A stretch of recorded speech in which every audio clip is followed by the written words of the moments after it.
1, 2. Testing.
Good morning. Hello.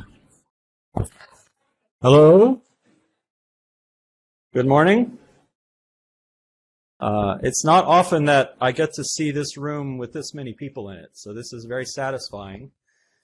Thank you very much for coming to our little show here. Traveling, some of you a very great distance to join us. We're going to have a really good time this week, I think. We have lots of amazing talks prepared. We have a number of activities to help you learn about the HabWorld's mission and the science related to it in different ways, some of which will allow you to do it yourself, some of which will really benefit our early career researchers, and then we're going to have a really good party on Thursday. So I appreciate everybody coming. For those of you who don't know me, I'm Jason Tumlinson. I'm an astronomer here at Space Telescope. Actually, next week is my 15th year anniversary, which gives me some perspective. Thank you. It's my privilege to be chairing the SOC for this meeting and also helping to carry the torch here within the Institute for the HabWorld's mission and everything related to it. I have a few housekeeping notices before I turn things over to our introductory speakers. The first thing I want you to know is if you haven't yet, please upload your slides. It really does help us a lot.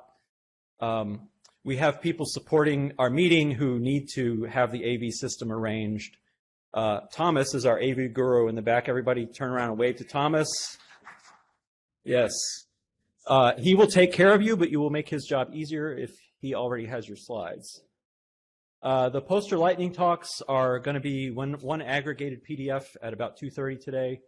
That will run in alphabetical order, so we'll have you congregate over in the corner, and you'll be able to figure out more or less where you fit into the alphabet, and we'll call on you at that time. We have about 30 of those to do, so we have plenty of time to do that. The early career mentoring sessions are over lunch. Are Emily or Keelan here in the room yet?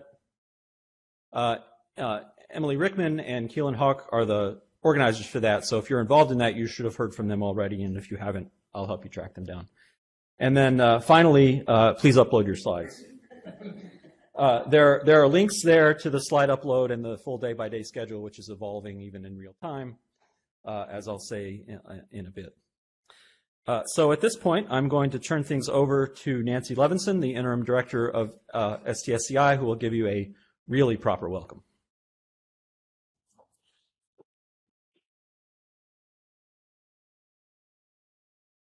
Thanks so much, Jason. And that's my main message, right? Welcome. I am so glad to see all of you here at Space Telescope Science Institute, and also know those of you who are online participating.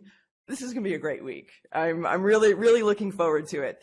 That the Science with a Habitable Worlds Observatory and Beyond conference, we have a lot to do, and a lot of it should be very exciting. This really should be a week of scientific ambition and creativity.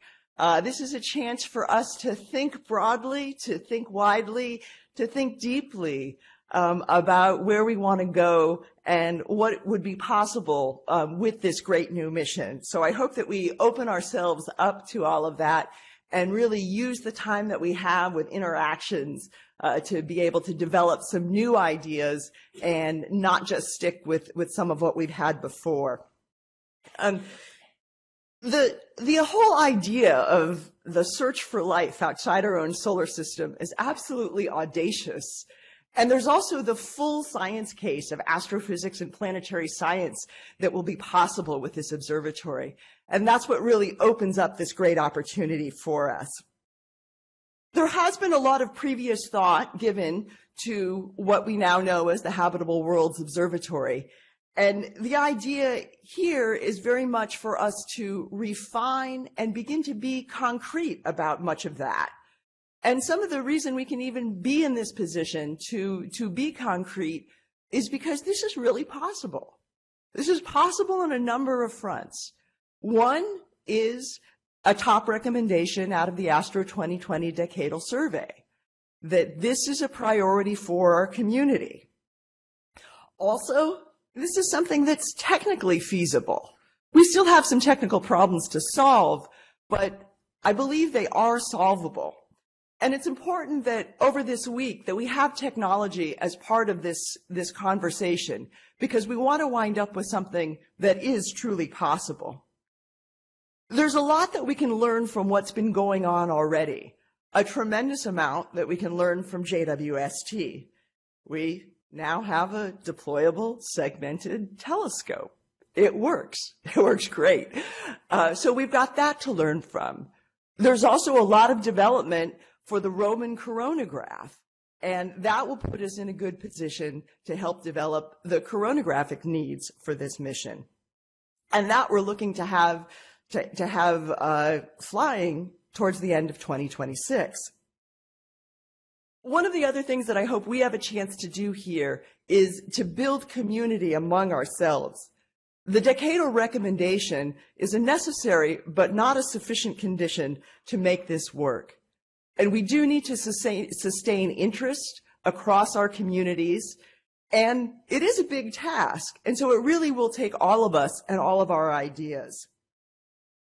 And some of this that we'll be doing, building community, is with a sense of reality. So not just piling on more and different things that we want to do, but refining and understanding some of the trade-offs that we might need to make. And the result, I think, will be a compelling and comprehensive science case. We'll talk about the search for life, and we'll also look into the formation and evolution of planets, stars, and galaxies, and the structure of the universe. There's some good history here that there was a conference in 1989 in this very auditorium talking about what later became JWST. And it followed a pretty similar path of bringing together some of the ideas about technology and science needs, and bringing that together put us in a position to be able to succeed with JWST. And now we're able to appreciate that great leap in capability. We're in a much more mature position now for the Habitable Worlds Observatory, I think, that we have much more refined ideas about both the science case and what we need to do to make this happen.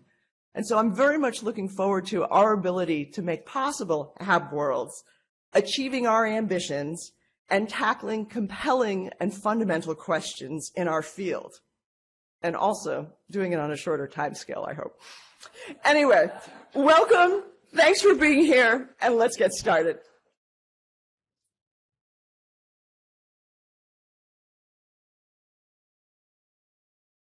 Thank you, Nancy. I think we can all agree with that. The next speaker will be giving us the official word from NASA headquarters. So I'm very delighted to recognize and introduce Dr. Mark Clampin, the Director of the Astrophysics Division at NASA headquarters. And we will do... Get away, Mark.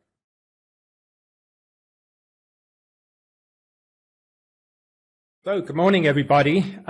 It's really great to see an almost full auditorium. This is great news. There are a lot of people online as well, and I think it's really exciting to see the level of interest in Habitable Worlds Observatory.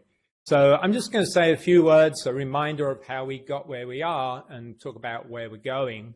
I think Nancy covered a lot of points already. But let me just remind you that, we're basically talking about our response to the ASTRO 2021 Decadal Survey. And just a reminder, we're still working also, of course, on the current program of record, which is the Roman Space Telescope. And that, for the time being, remains my primary focus to make sure that that mission happens. And of course, it's going to make a major contribution to exoplanet science, as well as its primary science goal of addressing the understanding dark energy and dark matter. So I think everybody by now has seen charts like this quite a lot, but this is the recommendation from the ASTRO 2021 Decadal Survey. And basically what they say is that we should build a flagship mission that can survey nearby stars for Earth-like planets, and then search for evidence of life on those planets. And their suggestion is that we work with 6-meter class optical space telescope. So that's the goal that we were given. Now, I started almost a year ago now, and I was kind of dropped onto a running, already operating treadmill, and we had to get up to speed very quickly on this. As you know, the Decadal came in late because of COVID. So we're really sort of sprinting to catch up this decade, compared to previous decades. And one of the things I really wanted to emphasize is we are really focused on this region of the habitable zone spectrum right now, looking at late type, low mass M stars, and exoplanets with JWST.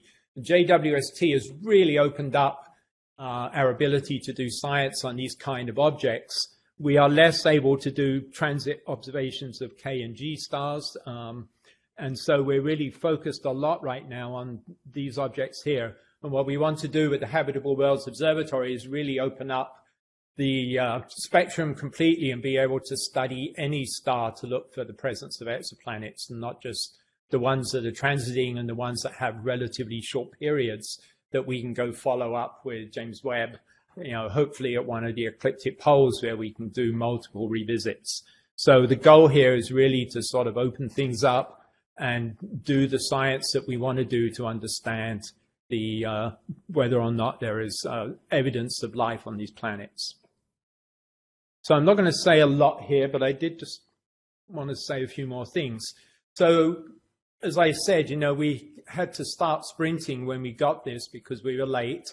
And what we have chosen to do is really focus on the strengths and the investments that we've already made. You've heard me say this time and time again. So we are really looking at a 6-meter segmented telescope that will have active control and a coronagraph that will get us to the level of contrast that we need to do this survey.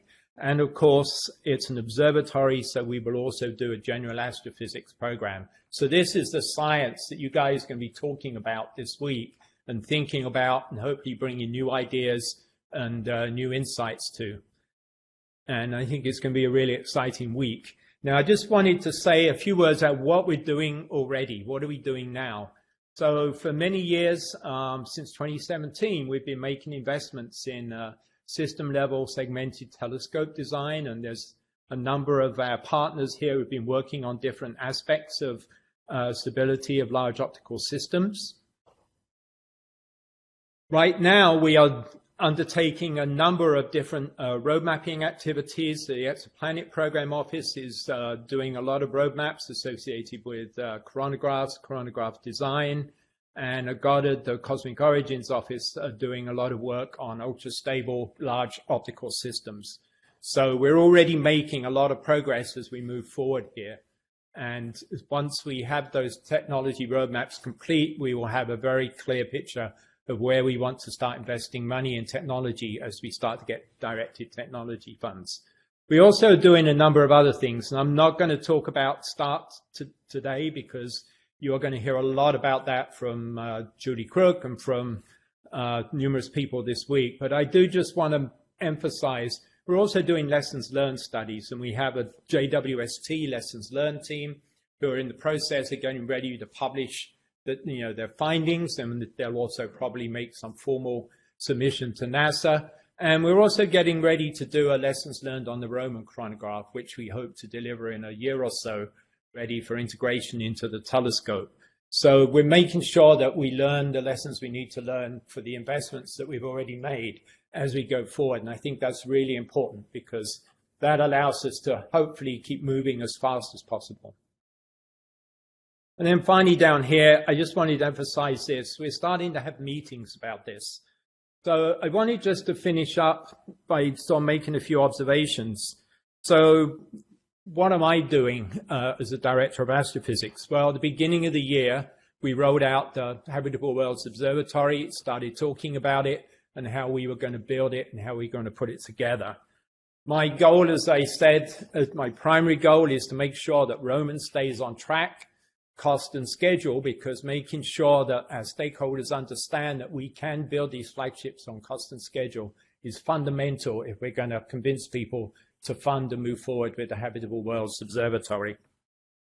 I also want to mention that I'm really focused on making sure that we understand what the science goals for this mission are. I've talked a lot about focusing on our investments that we've already made for technology, which gives us a clear path forward there. But the reason we're having conferences like this is to really get our arms around the science goals, how we're going to address those, and also what the general astrophysics aspect of this mission is, which is a little more uncertain. We've been told to think about the ultraviolet by the Decadal Survey, but we really need to think some more about how we're going to do general astrophysics with this observatory. And the other thing that I'm doing is spending a lot of time talking to our partners. And in fact, as soon as I'm done talking here, I have to drive back to headquarters because I have meetings today with OMB and our administrators. So we're continuing to have that dialogue with all of our partners, not just in those two places, but also, numerous presentations on the Hill talking about how we're going to do this and what it is. I also wanted just to sort of make an observation. We have a lot of postdocs here. We have an early career session this week for early career scientists, for postdocs, grad students. And, one of the things that I think is really important, when I was at Goddard and we were sort of hiring for new scientists, one of the things I'd always tell them is that we do really great science at NASA. And, one of the things to remember is that you are making major contributions to missions that, really create history. So I want the early career scientists here, especially, to be really mindful of that. You today are here at the very first science meeting for the Habitable Worlds Observatory. And that doesn't mean much now, but when we get to launch that, Hang on, no, but hang on a sec. When we get to launch this mission and it produces the science that we're designing here today, when it produces those results, you will remember this and your contributions that you've made. So my advice today is, be here, be present, make contributions, think about the science, because this is really your mission. These missions take a while to do, and you will be, in your prime career positions when we get to launch this mission. So really be in the moment, think about what you're doing, and contribute, because this is really important, and it's new ideas and new science that we're really looking for at these meetings. And there's another reason. So we build a lot of really important missions that make a lot of scientific history, rewrite the textbooks. I've been very fortunate while in my career, I sat in this very auditorium and watched the WIPIC 2 instrument get put into Hubble and start doing science with HST that's really changed how we think about the universe. A year and a half ago, I got to watch the James Webb Space Telescope launch from this, again, very auditorium. And a few months later, I got with some of the people here today, like Lee Feinberg, Mike Menzel, Eric Smith, got to see the first light images from James Webb Space Telescope. So, things with these flagships really, create major moments in your career. So just bear that in mind. And think about the science that we're trying to do with this telescope. We're talking about conducting a search for life in the universe. And if we're successful, this will be a really pivotal moment, not just in science, but for the whole of mankind. So this is really a major endeavor, and I really encourage people to think very deeply about, what you're involved in doing here. So I'm going to finish up there. As I said, I can't stay for the rest of today, but I will be around on and off during the week. And if you have questions or you want to come and talk to me, please do so. So thank you.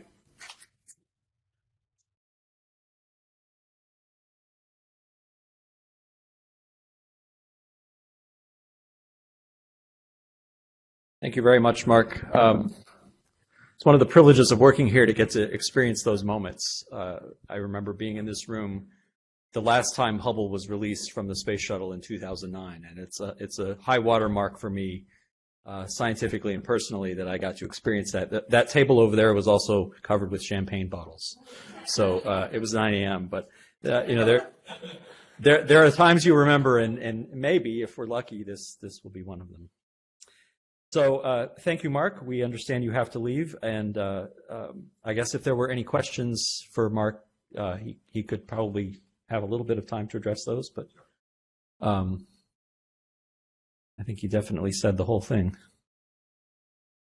If not, we'll move on to the person who's doing the hard work among us all. Julie Crook is the lead for the GOMAP program at NASA headquarters. And since I have the floor, I'm going to tell you what I really think of Julie, which is that she should be doing this job above all others because she led the LUVOIR study as the study scientist, the study manager. Study scientist is sitting right behind her, Aki Roberge. And Julie got the unenviable task of herding cats and finding money and making the whole thing work. So it's definitely not an accident that she's in the role that she's in now. And that means I'm delighted to introduce Julie. Please tell us what you're going to do with GOMAP.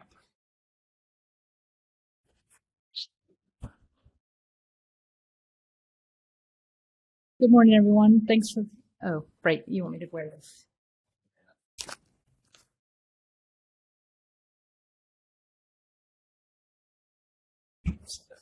It's better on your jacket lapel. Let's do that. Better? Okay. Can you hear me okay? All right. You got to turn the switch on. Oh. Green light means go. All right. Glasses. We'll go with. There we go. Good morning, everyone. So I'm thrilled to be here with everybody. I see lots of faces I know, and I see lots of faces I don't know, and I'm really looking forward to meeting everybody that I don't know yet, so that I can just look across and say, it's great to be with everybody together as a community. I can't tell you how long I've been looking forward to this very moment, along with lots of other people. So this is truly a thrill. So yeah, I would love to tell you all about the Great Observatory Maturation Program and how we're going to proceed. Yeah, in undergraduate school, we hadn't discovered an exoplanet yet, and my astrophysics professor would say, you know, he built a little program that said, hey, let's, you know, play around with, you know, what a planet needs to, what kind of star it needs to be around, and what kind of orbit it needs to be, and how massive the planet is, and what's the diameter, and it really tickled the brain. Anyway, so this is a thrilling Astro 2020 decadal survey, and I love all of astrophysics, so, but all right, so how will we proceed? We're going to proceed with doing a lot of things in parallel, but we always start with the science. And I want everybody, now as everybody knows, we're going to be forming a science technology architecture review team, but I don't want people to think of it as just this small team, which it necessarily needs to be initially.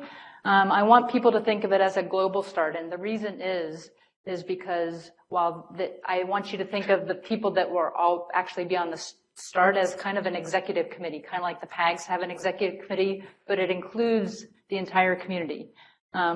That community, that quote unquote executive committee will be not only doing some functions itself, but because of the limited number of people that we can put on it right now, there will be holes. Just that, you know, there's going to be holes in expertise, and so we plan to compete different activities, including, you know, we've already started with the precursor science calls that Doris Dow has been running. Thank you, Doris. EPRV, Rose's call, science analyses, science tool development. And then, you know, we've had an incredible community of contributed and service activities from the program analysis groups. And I'm sure there will be additional science working groups, international scientists, and I want to thank the program offices. They're doing a credible job with metrics, and that'll shift to the tag, but we very much thank them for their service. So the question is, what is START really going to do? We are going to really look at all of the science that the decadal said. What does that actually mean? So I would say that like we did with exoplanets, we really have quantified the exoplanetary science case.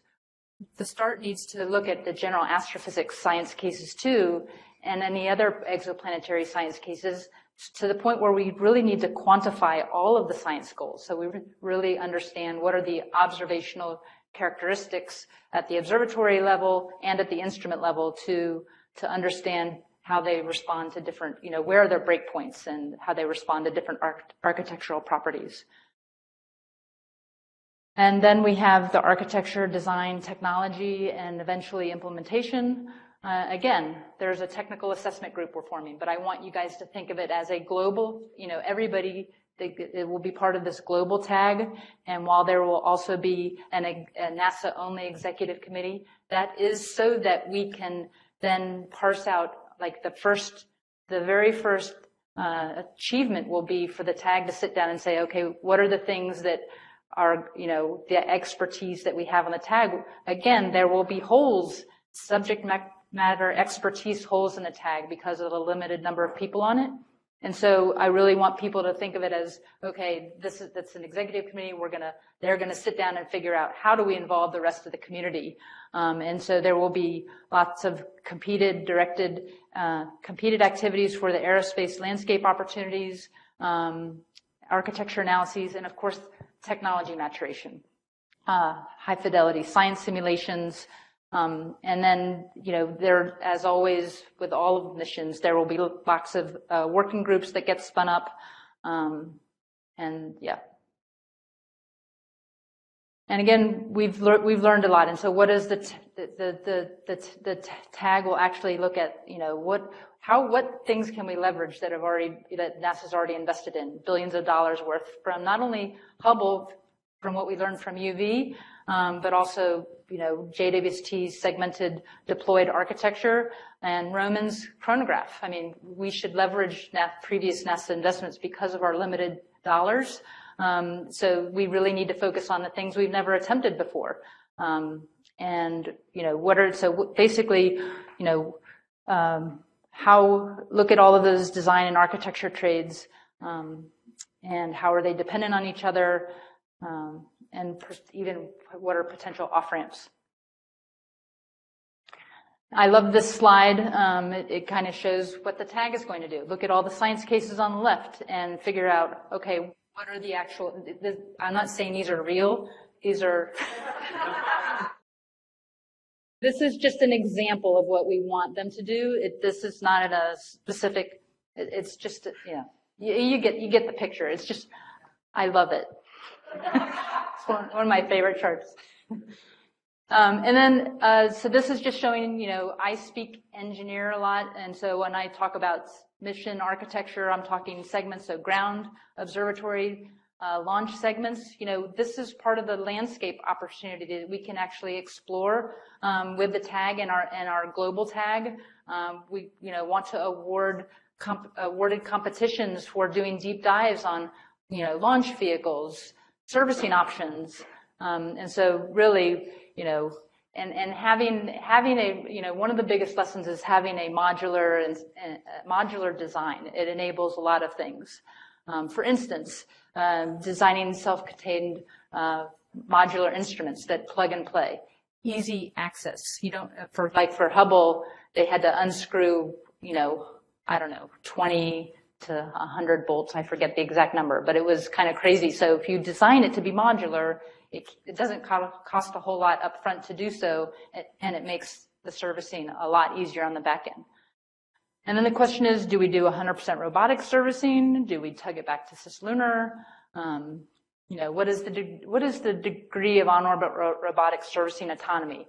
And autonomy, leveraging artificial intelligence and machine learning for other science aspects, perhaps even digging the dark hole. So there's lots of, things we can leverage by serving the aerospace landscape opportunities right now. And then for design, so this is our tall pole that we've never achieved before, 10 to the minus 10 contrast. So we have to, everything that we think about when we think about this mission, we have to, either design it in, control it in, or tolerance it in, so we are helping. It's 1,000 cuts. It's not one thing. So for design, we wanted to design low coefficient of thermal expansion glass mirrors, stiff mirrors. For control, we want, millikelvin thermal stability, active optics, so that we are, controlling, basically rigidizing the primary mirror structure to the secondary mirror support. And then, of course, the potential vibration isolation and precision pointing system to float the payload with respect to the spacecraft. And tolerance. There are new post-processing aspects of wavefront sensing that have a lot of promise, and we need to investigate those further. And this is our goal. If we do all of these things, this is what we're going to get. And technology. These are our high codependent technologies that are very coupled. The high contrast chronograph, ultra stable segmented telescope, and ultraviolet. We need to look at these as a system. And if we do, this is a big part of the Great Observatory Maturation Program, doing this up front. If we, comparing the cost of a flagship, assuming TRL-6 by mission PDR on the right, and then, if you do go to TRL-6 by phase A, and then this is the actual cost of technology development before then. It's a big difference. And it really, it's not just the cost, it's also the mission risk. You want to prevent schedule erosion and really turning the hardest things into routine things by practicing and doing it first and demonstrating it up front. So we want to start as aggressively and as soon as possible, putting out awards for technology development and maturation as soon as a budget is available. And you saw this already. We're really grateful for the program offices who spun up these teams that are community wide. So we thank them. And you saw, Mark showed this slide too. These are really great consortiums that that NASA's been supporting since 2017. And just to go a little further, this is the Lockheed Martin TechMast award, and they're really focusing on the extreme pointing stability, picometer level wavefront error control, as well as large structures with low frequency modes. And I imagine you'll be hearing more talks from them, so I'm not going to go into any detail. And then, of course, the BAL consortium of industry companies who are really demonstrating the picometer level edge sensor and actuator components with flight traceable design. So these are awesome, and we just need to do a lot more of this as soon as we're able to. And finally, part of the whole Great Observatory Maturation Program, it's really great to always see that there's consensus. It's the way forward for building large, complex flagships. There's a lot of consensus around it, a lot of lessons that have been documented. So we just need to do it. So our goal is to be an efficient project, ready for pre-phase A. So concept maturity level 3 means we will have explored all of the trade space.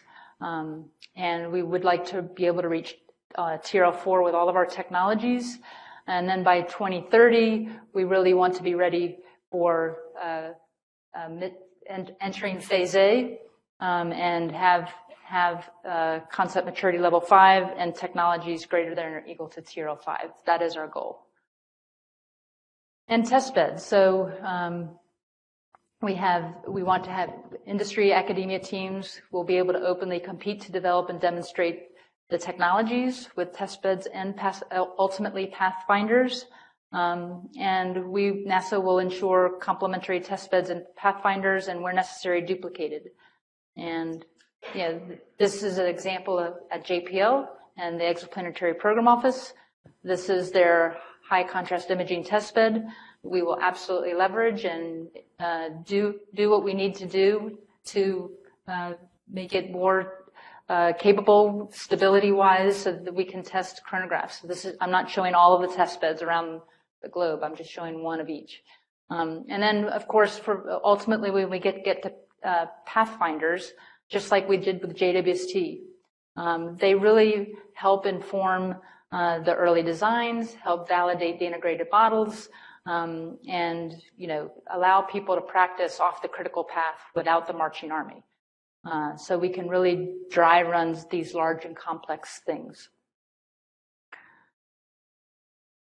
So that's, in summary, a Great Observatory Maturation Program is about really tackling the hardest things up front first, and really understanding, why is it hard?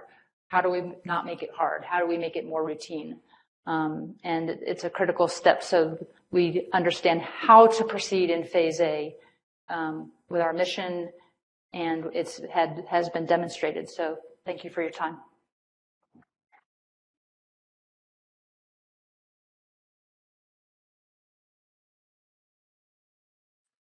So I feel like there must be some questions for you, Julie, because that was a lot of material, and we're talking about 12 years to launch. That's a lot of work. Are there any questions for Julie here in the room? I'll pass the mic around. Or is it just too early? Has the coffee not kicked in yet? There's one. Kevin will get the ball rolling.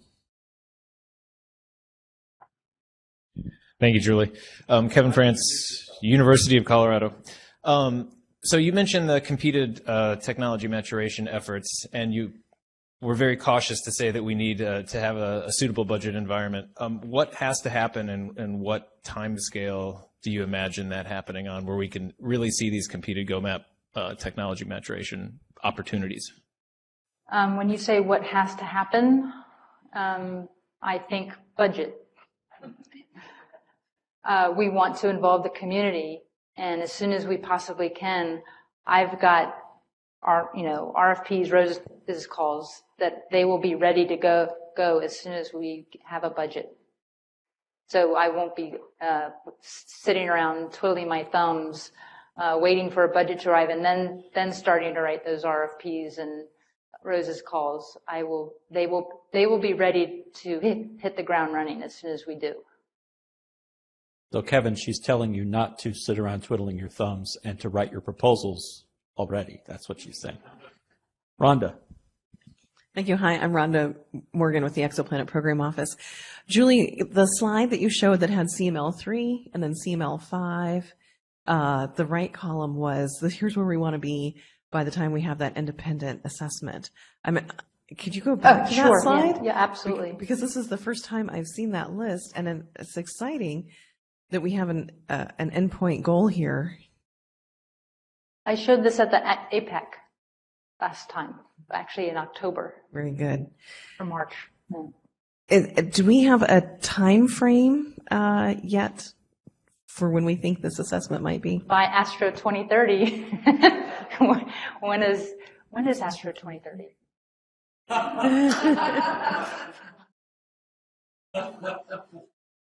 No, I didn't mean that I did not mean that in a bad way. I really meant that because we don't know, like, if it will actually be in 2030. Like, will COVID permanently delay, the whole decadal process? I don't know. I meant because Astro 2020 decadal report actually, in their words, said this decade for Astro 2020 means 2023 through 2033. So they seem to have slid it. So I don't know until we start to get a real flow of budget. It's a really hard question to answer. I wasn't trying to be funny. I was just saying I don't know when it's going to happen. All right, thank you. Any more questions in the room? Okay, let's go to Aki. Aki Berberge, Goddard Space Flight Center. Okay, so yeah, like Rhonda, I too am fascinated by this.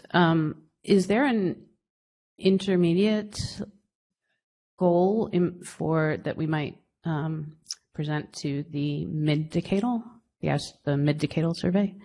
Like, have you thought about like what can we do that's in between these things that could show some progress, like sometime in the 2026, 27 timeframe? Absolutely, and we're actually, I think Mark is negotiating with. Again, when is the mid-decadal? Yes. Is it 2025 or is it 2028? I mean, we just, it's going to be somewhere in there, but it depends.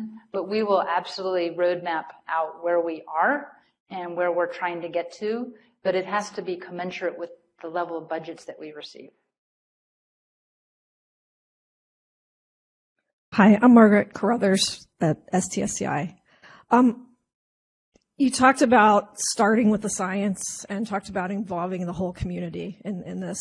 Given that so I'm wondering what sort of how broad that community is in the environment, given if it goes beyond astronomy and astrophysics, given that the search for life, the understanding of life encompasses most sciences. So is input getting early on, say from ecology, atmospheric science, earth system science, oceanography, all those things that kind of feed into searching for life on other worlds? I don't know if I really fully understood your question. Could you please repeat it? I'm wondering sort of at what point, since the search for life and understanding life on other worlds is a very multidisciplinary science, right? I'm just wondering at what point is it early in the process that there's involvement from all sides of not just astrophysics but also the other sciences that feed into understanding life. Absolutely. In fact, I know the stellar's environments, exoplanetary environments. I forget what the C stands for. It's like a committee or I don't know. Thank you, collaboration. And many others like Nexi and other places, they totally embrace that finding life involves heliophysicists because the stellar activity is paramount to we think in any case it is paramount to being able to find life. Earth scientists, because how else can we find other life but the life that we know on Earth? And if we were some alien looking at Earth from 12 parsecs away, could we tell that there's life on Earth if we were that far away? I think the answer is yes, given the abiotic dissymmetries in the compounds in the atmosphere. So there's Earth science. And then planetary science, absolutely. In fact, I think on both all of the UVOIR and even IR predecadal studies, we didn't just have astronomers and astrophysicists on those science and technology definition teams. We also had planetary scientists, and we're very aware and would love to incorporate the heliophysics, Earth science aspects of these. And I think all of the scientists and technologists and engineers who are involved in that are that they have their spiky feelers out, like antennas out, knowing that that's a lot of, sensitivity there and that there's a lot to incorporate. It's not just astrophysics. That's been made, we've been very clear about that. So totally appreciate that question and thank you. Great question and great answer. We have a question online from Michael Meyer. I'm going to read it out. Julie, how will you balance constraining the design landscape early to save time and money with risk on meeting level 1 requirements? So how will you balance constraining the design landscape early to save time, balance with risk on meeting level 1 requirements? Yeah, thanks for the question, Michael. I would answer that in this way. So we are. So I would say maybe I should make this clear, and I know I did not yet. The START is not like an STDT. An STDT for the predecadal studies were able to make recommendations. They were able to prioritize science for HABEX, LINX, LUVOIR, and Origins. They were all able to go through that process of, okay, what science do we want to do? And now we're going to start prioritizing it. And each study was able to do that. And they were able to decide on architectures during that study process. The START and the TAG, we are not able to do that at this point in time. We are literally exploring the trade space. This whole process for both the START and the TAG is more like, I don't know how many people were around when Mike Griffin was the NASA administrator, but he had an office called the Office of Program Analysis and Evaluation. I was a part of that office for 2 years. And I loved that office because he would ask a question like, I want to make a decision on X. And he would go call Scott Pace, who I work for, and he would say, okay, Julie, go lead a study on Y. And we would literally bring him a scenario of trade space, different scenario trade space options. That is what we are doing with START and TAG, is we are deconflicting everybody by not allowing anybody. We are limiting the scope to their exploring the trade space and writing, and that in and of itself helps mature the concept. And we are teeing up this future decision so that future decision makers can make informed decisions about future trade down selects. And they will be able to make it more expeditiously. And we are going to involve the Aerospace Corporation, just like we did in the predecadal studies. I'm spinning them up so that both the START and TAG will have access to them have like aerospace hours. And they will also be reviewing their final reports for accuracy and completeness, so that everything is on the up and up. We're going to be transparent, and That is the goal. And so the risk there, the risk is, I'd say, minimal at this point in time. We literally want to learn as much as possible about what our opportunities are before we start making decisions. We don't want to make decisions too soon. I hope that answered your question. Any further questions in the room? Any hands up? Okay. I'm going to pass this microphone back.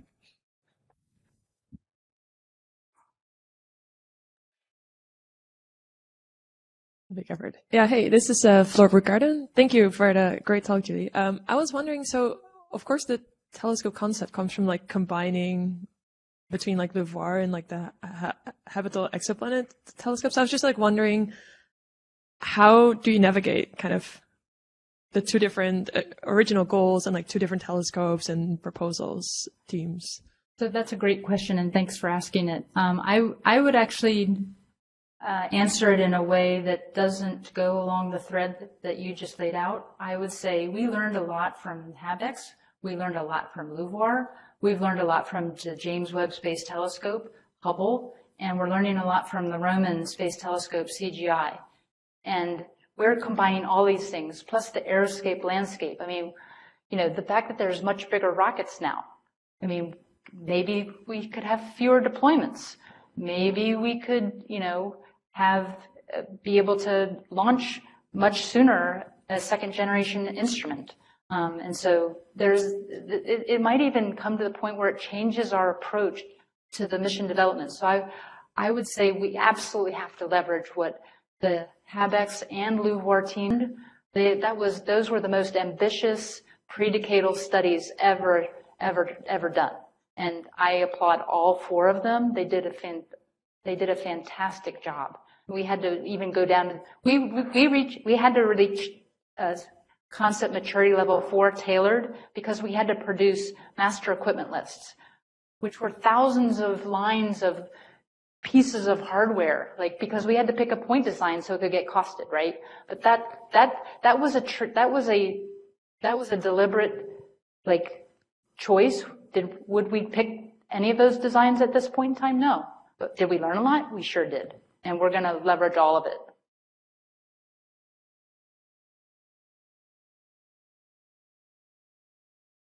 Any more questions for Julie? This is our chance to pin her down, so in 10 years we can remind her what she said today. Okay, I'll just remind that you said 12 years. Oh no, that's just what I heard. I didn't make it. I didn't say that. I just said I didn't. 12 years, Julie Crook. That's what I heard. Any more questions in the room? Julie will be around. Will you be around all week? I'll be around all week. Okay, so you can find her at coffee or lunchtime and get the inside scoop on the GOMAP. Any more hands? If not, we're going to kick off our science sessions in the next few minutes. Okay. Yeah, oh, microphone. Thank you. Thanks, Julie.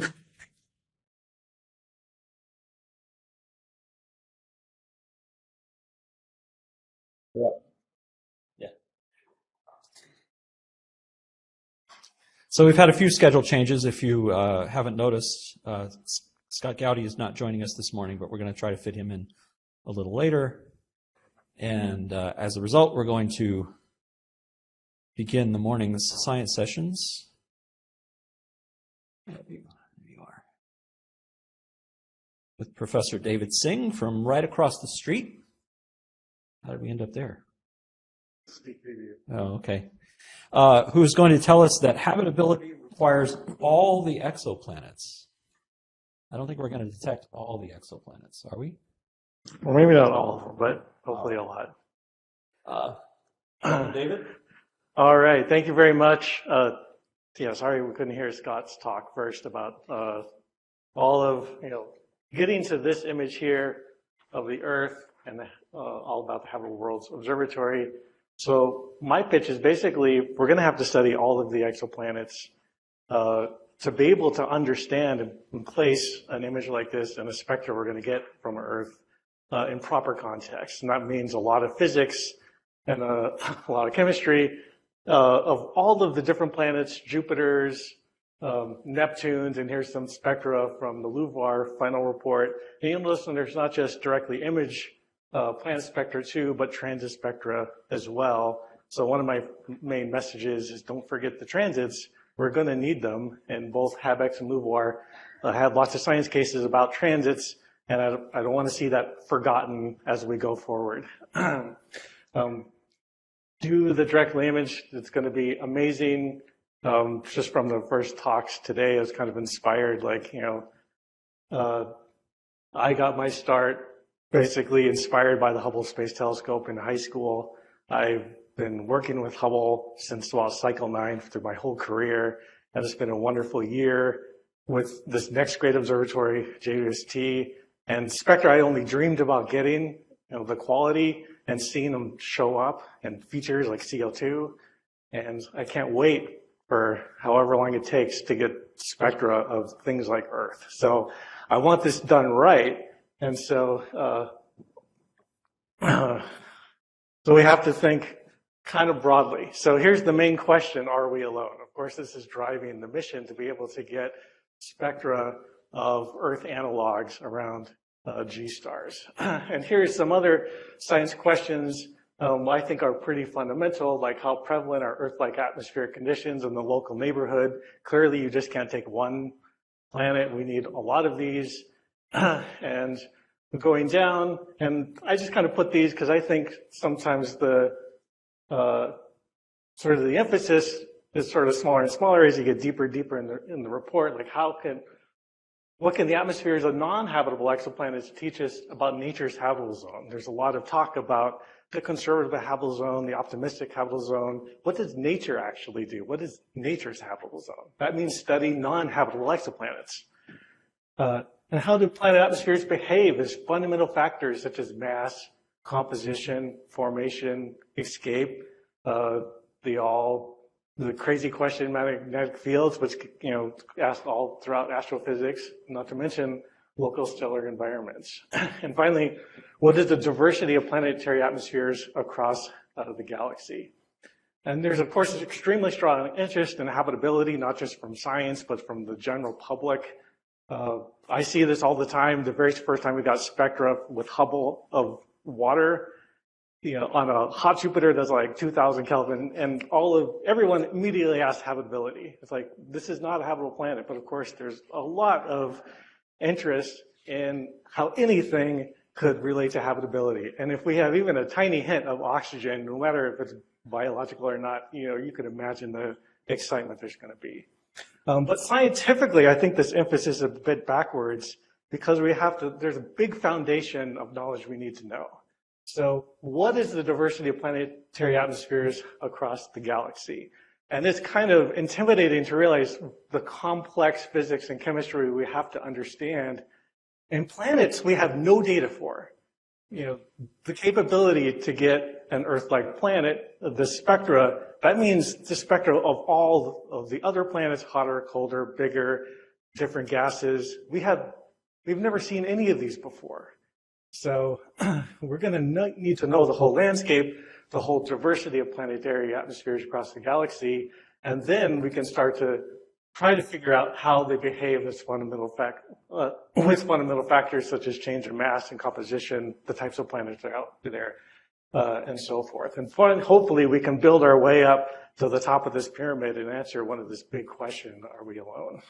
So for the first part, what is the diversity of planetary atmospheres across the galaxy? Let's just talk about biosignatures just for a little bit. This is pretty much the only slide I have on it.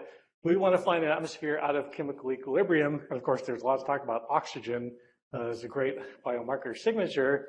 And for an ideal biomarker, we want to have a signature that doesn't exist naturally.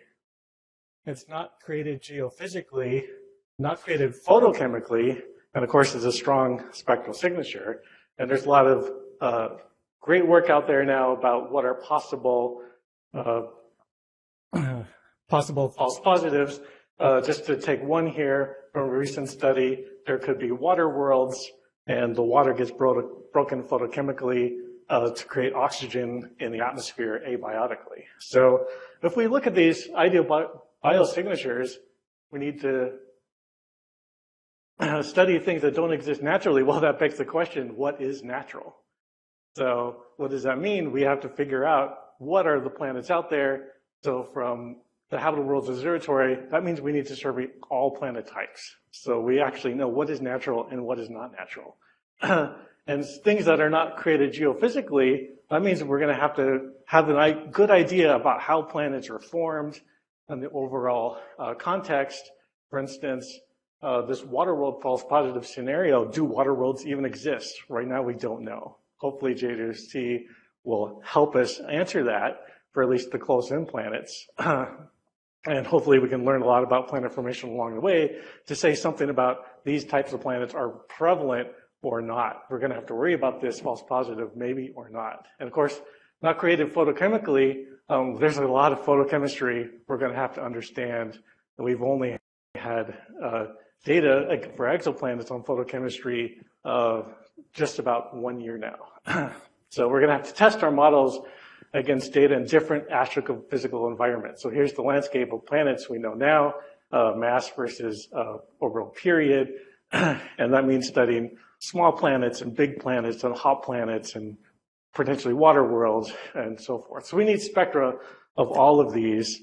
And so for that sort of first baseline goal, what is the diversity of planetary atmospheres across the galaxy?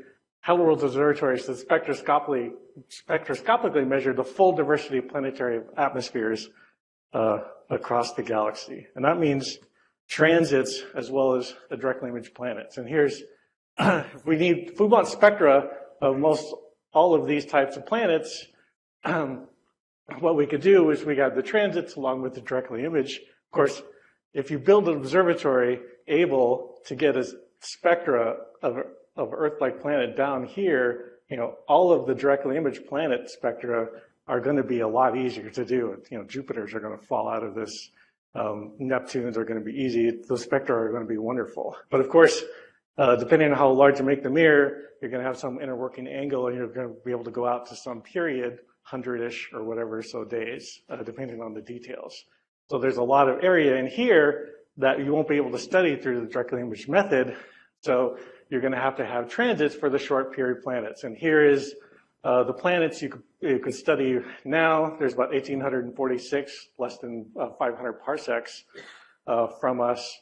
And that's already a lot of planets to study. Clearly, there'll be more, many more in a couple of decades. And also notice there's already about 17 transiting planets with periods greater than 100 days. And there's a nice overlap here between where the directly imaged planets will sit and where the transits will as well. So that will be great because we should have quite a number of planets we might be able to study with both methods. So for transits, one of the reasons transits aren't going to go away is because you're going to know the mass and you're going to know the radius very precisely for these planets.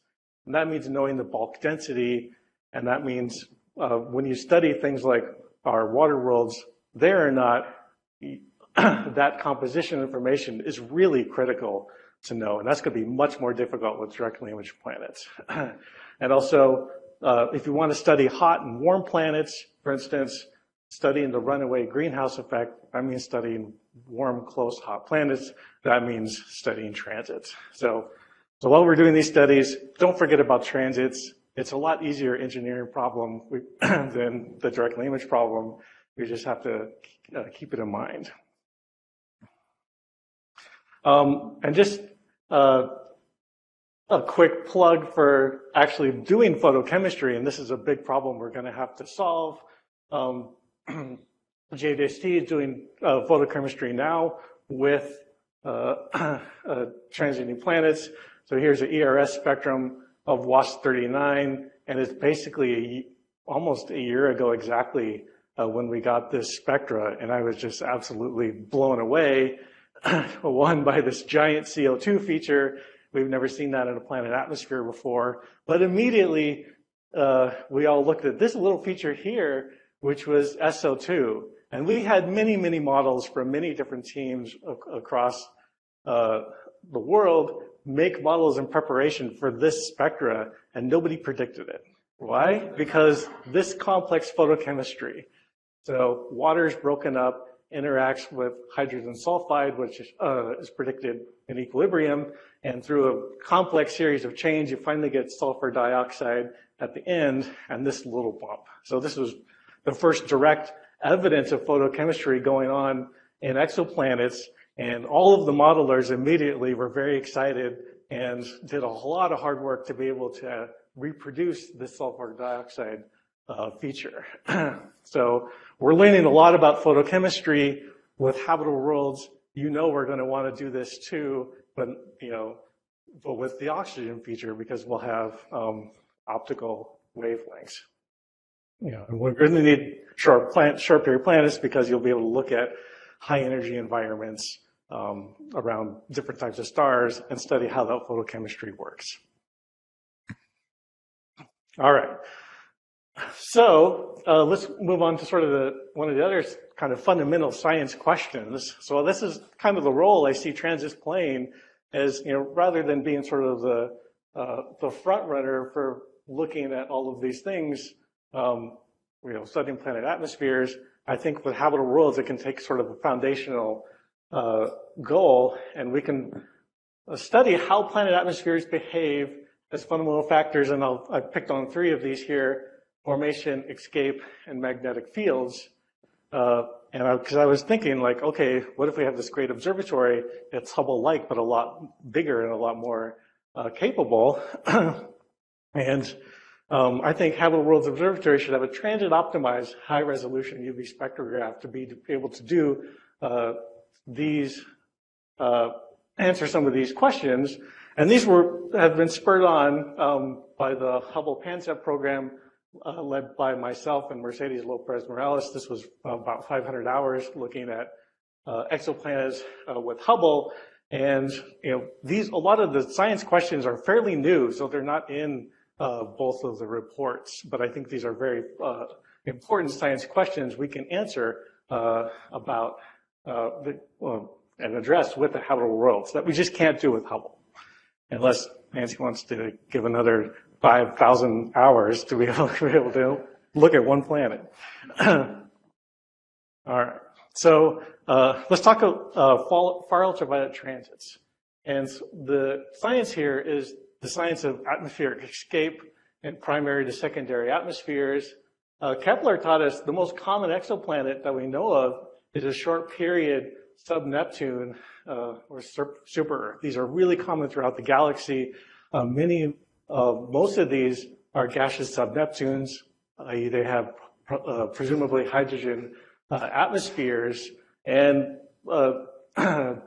atmospheric escape is absolutely fundamental to this, to all of these planets. And here's the famous radius gap, where you see a division between the larger gaseous sub-Neptunes and the smaller rocky super-Earths. So the best explanation for this is that a lot of these gaseous sub-Neptunes are too close, and they lose their hydrogen-helium atmosphere through irradiation or other means to leave a rocky core. So we're looking here at the transition from a primary atmosphere to a secondary atmosphere. And the secondary atmospheres are the ones we want to search for habitability. So we need to understand this process. We need to learn about atmospheric escape and how it works. So here is an example of an exoplanet. Here's Lyman Alpha, looking at the hydrogen line. And you can see right here, there's a little dip on the blue side of the line in transit compared to out of transit. There's a large escaping hydrogen cloud off of this planet. The transit depth is more like 50% because this large hydrogen cloud is covering up half the star, which is pretty amazing. And if you look at this planet, GJ 3470, and it's basically Neptune mass-ish, you get escape rates that are about 10 to 10 grams per second, and you can estimate how much mass this planet has lost. And there's uncertainties with the M stars and so forth, but it could have lost about a third of its mass over 2 gigayears. So this is, I think, sort of a radius gap smoking gun. This planet, which is gaseous now, in a few billion years, could live as these rocky super Earths. So understanding this escape process and which planets have primary atmospheres or not, I mean, you need to look at the escape process directly, and you have to do this in the ultraviolet. So I think you need a survey of Lyman alpha and sub-Neptunes and super Earths to really do this for real. So Hubble, we're doing this with Hubble, but you can only do a few of the easy planets now. So with Habitable Worlds, you can go much deeper, much farther, and hopefully study much smaller planets too, maybe planets on the other side of this gap too, with a much larger aperture. All right, so let's go into the near ultraviolet and the actual physics of the escape itself. So this is a spectra from Hubble of WASP 121. This is an ultra-hot Jupiter. And I'll note that the NUV is still fairly largely unexplored for an exoplanet science, but we really need this to test in detail our escape models. So here is the spectra, and what you see here is iron and magnesium lines at very large transit depths, so large that actually in this region here, the stellar gravity dominates over the planet's gravity. So we're actually looking at a planet's atmosphere that is not physically bound to the planet. It's a large escaping atmosphere, and we have a huge forest of iron and magnesium lines. And first of all, this is kind of ironclad proof, pun intended, of hydrodynamic escape mechanism. So you have hydrogen gas flowing out from this planet, and it's dragging along with it heavier species such as iron and magnesium. Something that's been talked about for decades, but here is the proof in the pudding. But one of the exciting things is having this huge forest of iron lines. So in the extragalactic world, they use these lines to look at the detailed conditions, temperatures, excitation states, and so forth of like the ISM and so forth. Here we can do that, but for the planet's atmosphere, and use it to constrain the non-LTE densities and temperatures and abundances. And this was kind of like what I was hoping to see when we released the spectra. And a few years later, there's some great models that came out. So here's a hydrodynamic radiative transfer model of this complex escape. And one thing that was learned is you need this whole forest of lines to break a lot of the degeneracies and look at mass loss rates. So here's the spectrum, and the model fits surprisingly well versus the spectrum. And here you see the whole forest of magnesium and iron lines, and the different strengths of the line mean they probe different altitudes, because in transit you're literally looking at an altitude. So by having a whole forest of different strengths of lines, you can actually then measure not only the very upper atmosphere, but probe the lower atmosphere as well, and the whole continuum. So what could we do with habitable worlds that we can't do with Hubble? Well, this spectra here, of course, Hubble, has great resolution. This is the native resolution of the instrument that we used was 30,000, but the planet's faint. And so I had to bend this down by a factor of 42 to get to the planet spectra. That means the planet has a spectra resolution of only 700. So this means we've lost basically all velocity information when we had to bend this down. And this is something that could help greatly with Habitable Worlds Observatory. You won't need to do any bending, and you can get a native resolution of 30,000 or more, hopefully. And 30,000 will give you 10 kilometers per second. If you maybe you do a few transits to get a bit better at that. And here you see the modeled velocity.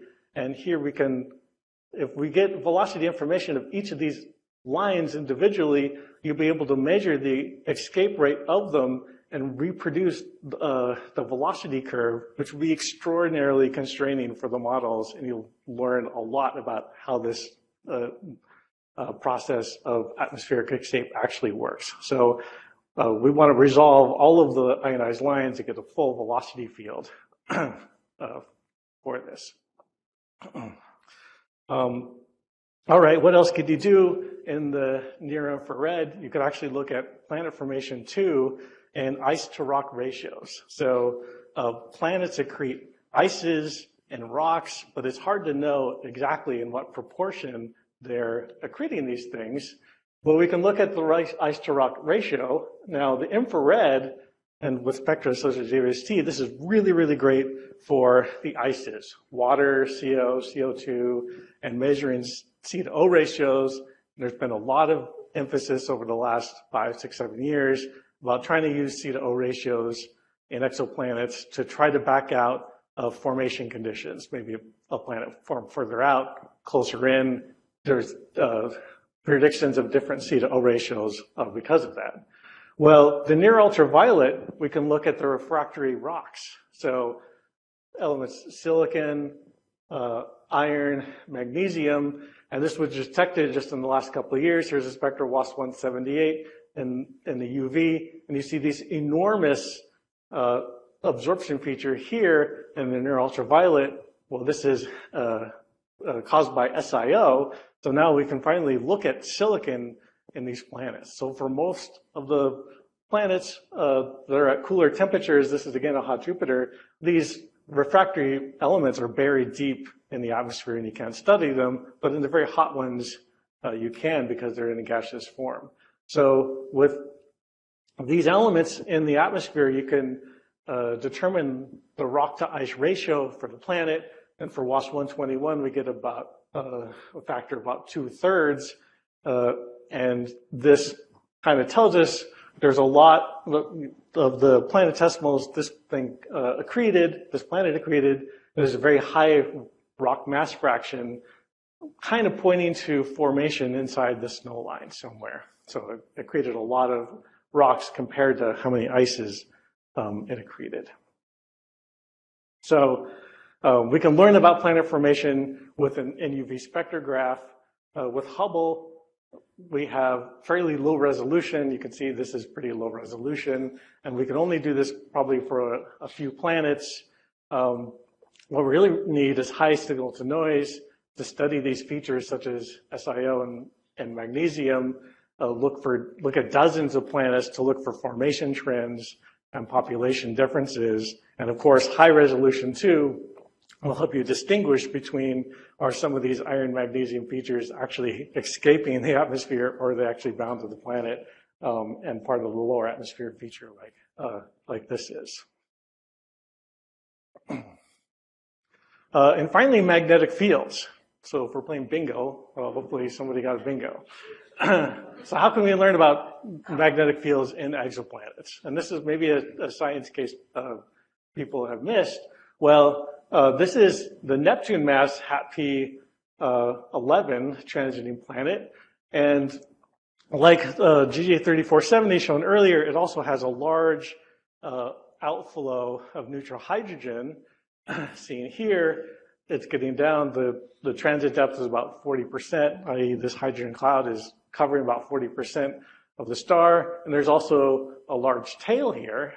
Well, this tail is large escaping hydrogen blown off from the planet, being blue shifted to about 100 kilometers per second.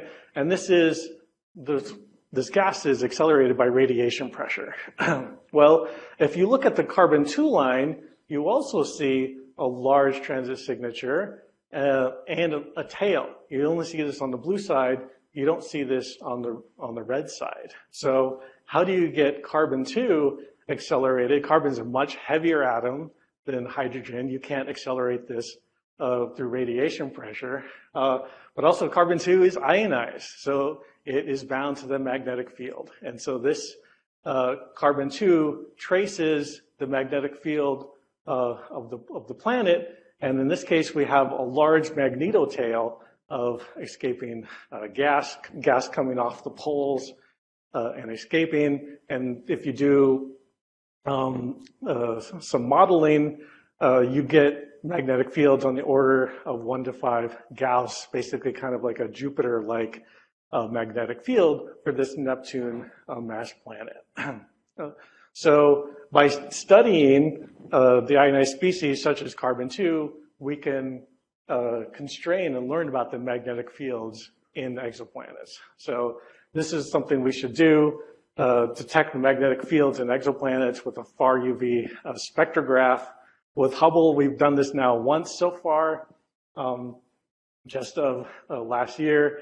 With Hubble Rose, we can go much deeper and farther, perhaps looking at dozens of planets to look for how magnetic fields might change as a function of formation of the planet or different planet types and so forth, and look at population differences. So in conclusion, all the planets are needed to place habitability in context. So I think there's a lot of fundamental work here to do to learn what is the diversity of planet atmospheres across the galaxy, do real comparative planetology. So don't forget about the transits. We're going to need the transits for all of the close-in, warmer, hotter planets. You're going to know the masses and the radii, which is great. Theorists love to know these numbers for some reason.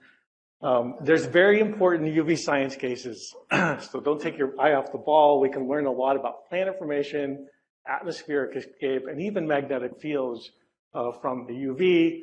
So I would stump for a high-resolution spectrograph and have it transit optimized. I didn't even get about some of the nasty systematics I had to remove to get some of the spectra you saw. So if you keep transits in mind, it should be fine. So with that, thank you very much.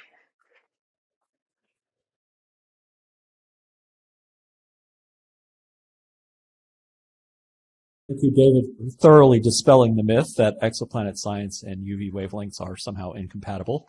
That myth is still out there. I'm sure we have some questions in the room, so I'm going to pass the microphone back.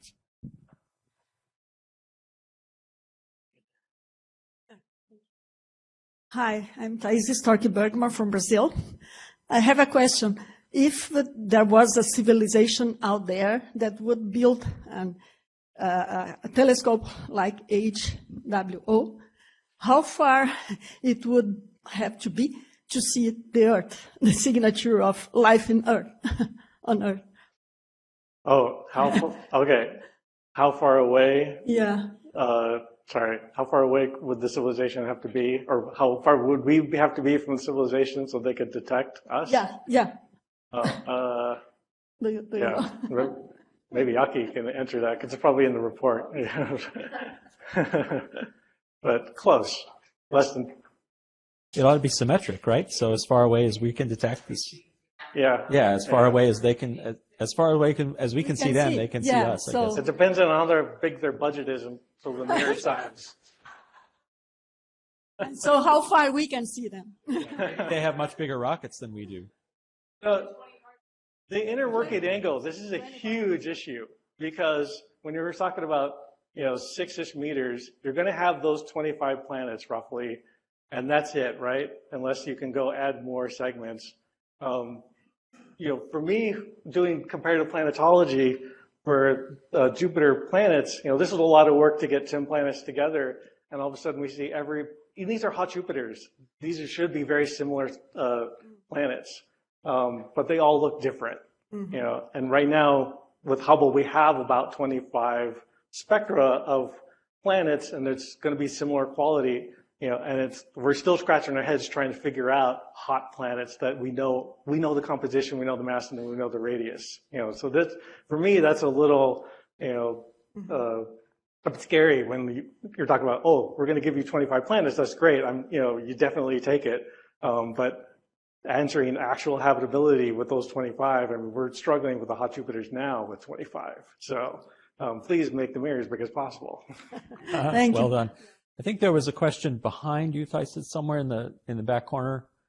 And then while that microphone is moving, I'm going to go to Steve, who no doubt wants to know why you're measuring UV wavelengths in microns. Yeah. Hi, this is Pin Chen from the Exoplanet Program Office.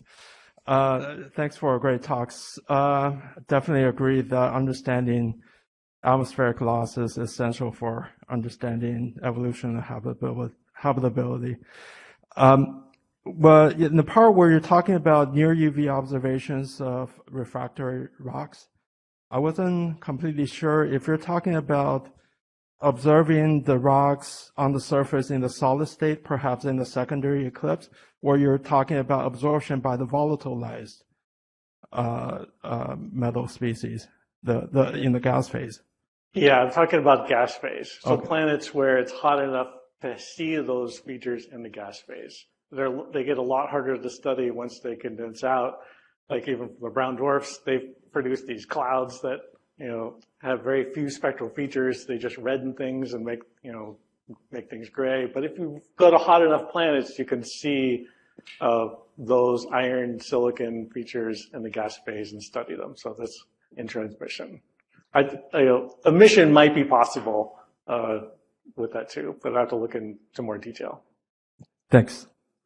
Thanks, David, for highlighting the transit opportunities.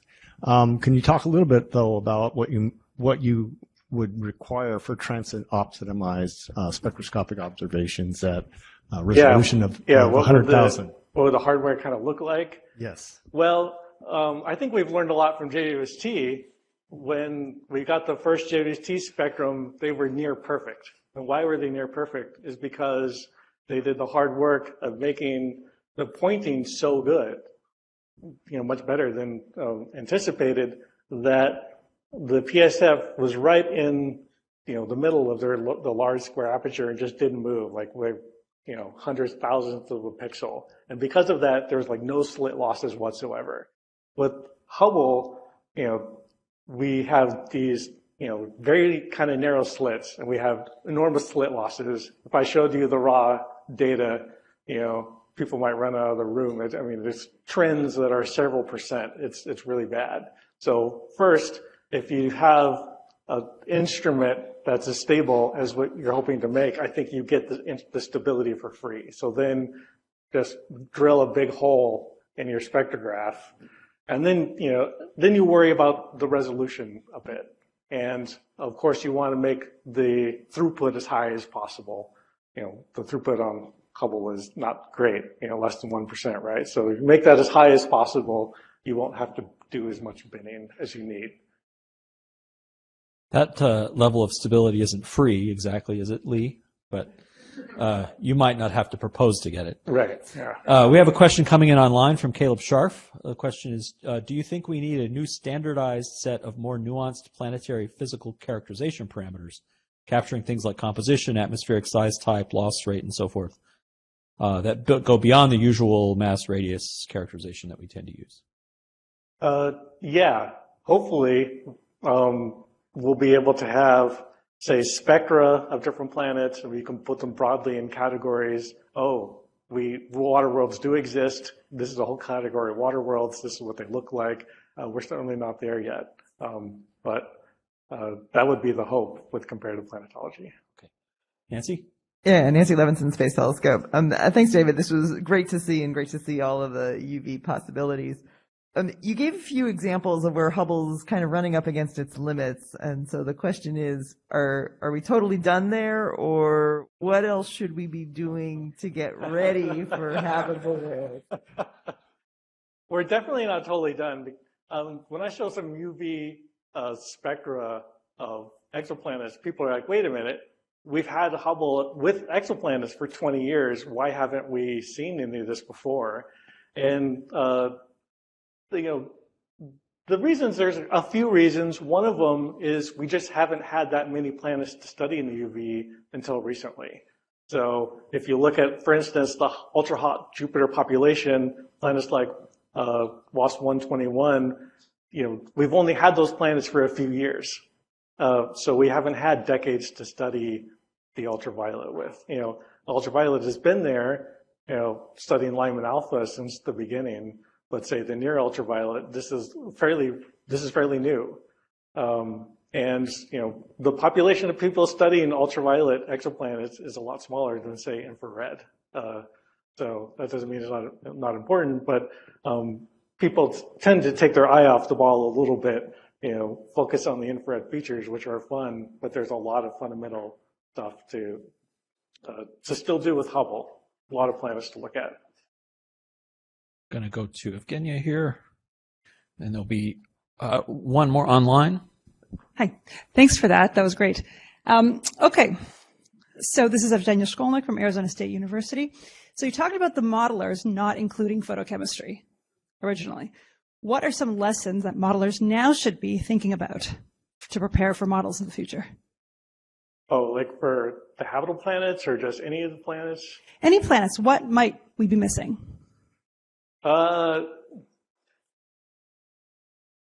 Yeah, that's kind of difficult because historically the data has kind of, in exoplanets, the data has kind of led the models because the models are, with some exceptions, the models are fairly difficult.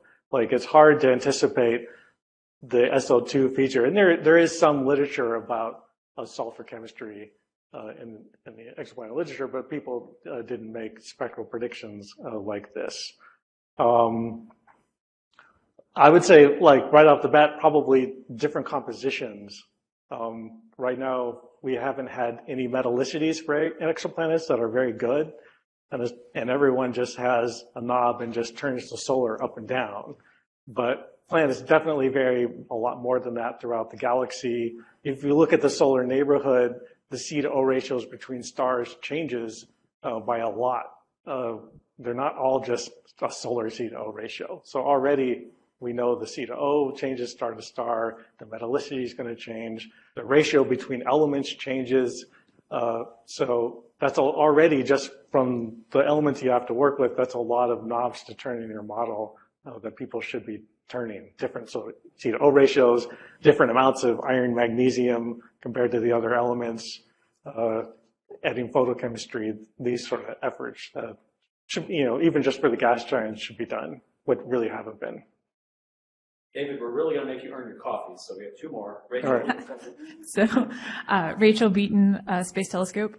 So you're talking about stellar chemistry, which is what I spent a lot of time thinking about. But my question is, how sensitive are the UV inferences that you make from the transits to the specific properties of the star? I wish I could answer that specifically. So as part of the PANZEP program, we did get ultraviolet spectra, and then the hope was to reproduce a lot of the stellar, reconstruct the whole stellar spectra so we could start to answer this. So for instance, for this result for HAPP-11, if you go look at the paper, we do have the full stellar SED down to X-ray wavelengths we were able to reconstruct from X-ray data, from Hubble data, and so forth. But just we sort of ran out of time and money, so we haven't completed that. But that's sort of like the next level thing we want to do is like, okay, what do all of the stellar spectra look like? How active are the stars? How is that changing the planet's atmosphere? So, yeah, that has to happen someday. Okay, so the last one is from Kimberly Ward Duong online, who asks, what missing information or observations might we need to connect the physics to learn about formation, escape, etc., in warm, hot, irradiated planets to wider orbit planets? Oh, so what observation? Sorry, what? Let me try to paraphrase.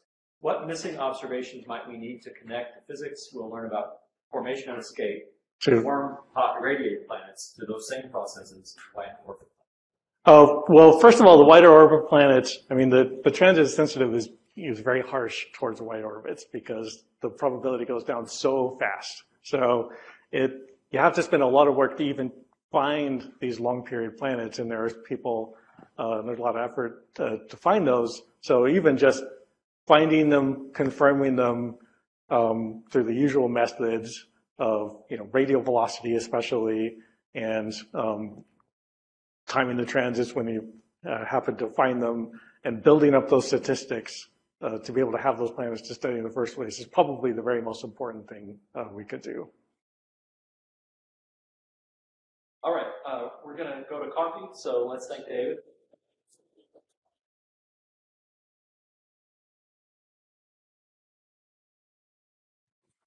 And one last little bit of housekeeping for right now.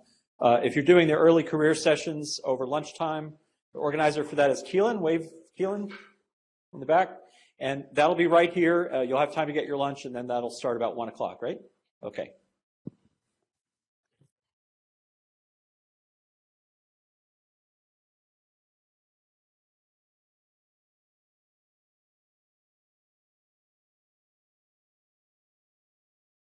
Over yet?